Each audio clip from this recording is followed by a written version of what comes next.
Salam alaikum. Aujourd'hui, on va voir le discours indirect. Alors, quand est-ce qu'on utilise le discours indirect? À quoi ça sert? Le discours indirect sert à rapporter les paroles de quelqu'un. Donc, on a quelqu'un qui parle, quelqu'un qui dit quelque chose. On va utiliser le discours indirect pour rapporter ces paroles.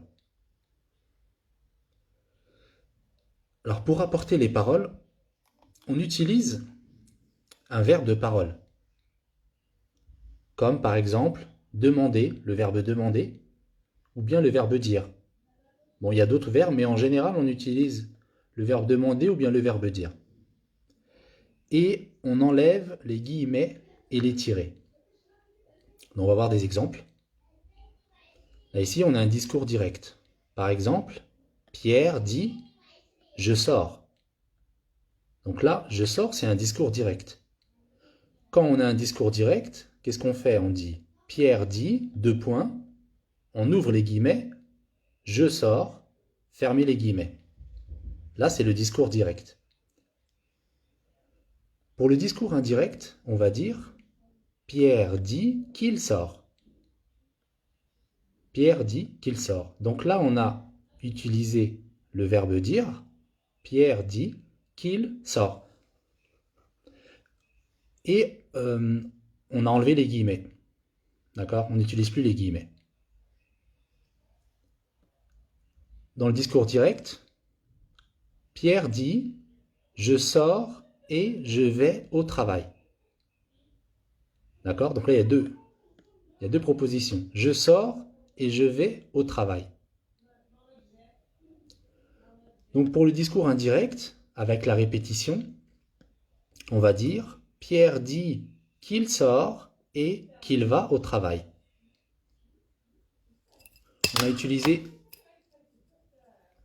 Donc on fait la répétition de Q apostrophe. Pierre dit qu'il sort et qu'il va au travail.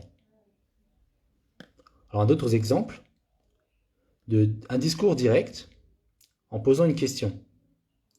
Est-ce que vous sortez? Donc là, c'est un discours direct. On nous pose la question directement. Est-ce que vous sortez? Au discours indirect, on va dire « Il demande si vous sortez ». Là, on a utilisé « si ».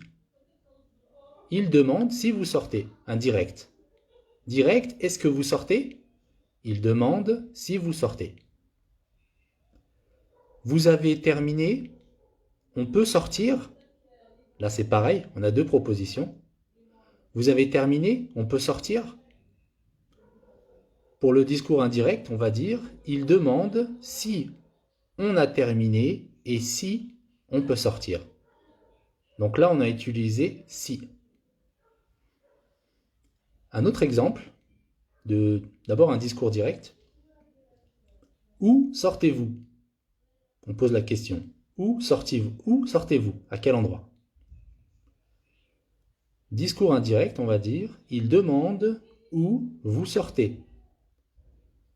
Et là, il n'y a pas d'inversion. D'accord? Quand on pose une question dans le discours direct, on inverse le sujet avec le verbe. Là, ici, on dit « Où sortez-vous » Là, on a le verbe « sortir » qui est avant le sujet « vous ». Alors que quand on le rend au discours indirect, on n'inverse pas le sujet et le verbe. Il demande « Où vous sortez » Là, le sujet, il est repassé devant le verbe. Ensuite, alors, pour le discours direct, qu'est-ce que vous faites? Qu'est-ce que vous faites? Au discours indirect, on va dire « Il demande ce que vous faites ». Pour remplacer « qu'est-ce que vous faites ?» au discours indirect, on va dire « Il demande ce que ». On utilise « ce que ». Il demande ce que vous faites. On dit, donc on dit « Il dit ce qu'il va faire ». On ne dit pas « Il dit qu'est-ce qu'il va faire ». D'accord? On n'utilise pas qu'est-ce que, qu'est-ce. On va pas dire qu'est-ce, on va dire ce que. Il dit ce qu'il va faire. Il dit qu'est-ce qu'il va faire. Là, le qu'est-ce, c'est une faute. On ne doit pas utiliser qu'est-ce. On utilise ce, Q apostrophe, ou bien ce que. Et un dernier exemple pour le discours direct. Sortez.